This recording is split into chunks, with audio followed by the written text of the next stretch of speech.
I removed several paintings on my wall and I was just going to spackle over the nail pops or whatever. But we had screwed those things in the wall so that they expand. And then when we pulled them out, there were like holes in the wall. So then I had to patch the walls and then sand them down and put the spackling on them and then paint them.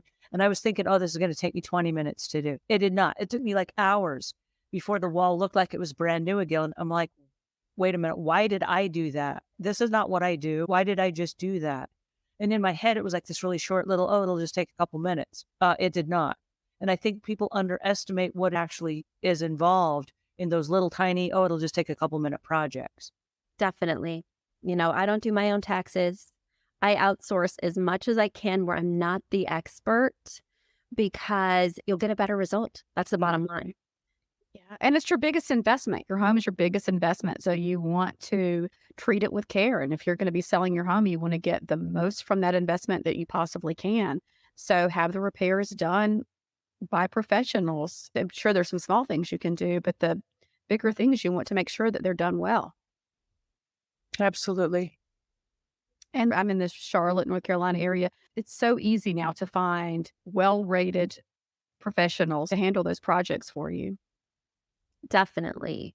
So at any level, whether you just need advice, and you can listen to a lot of podcasts like this one, or whether you need a little bit of hand-holding like those consults with a stager. So my company, Uploft Interior Design, is not the only one that does those consults. So in your area, you can find someone.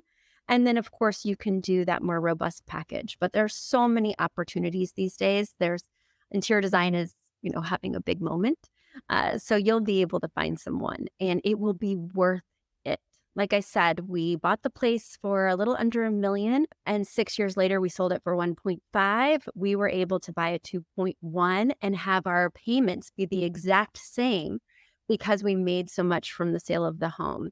And so now we're living on 15 acres from 0.13. Wow.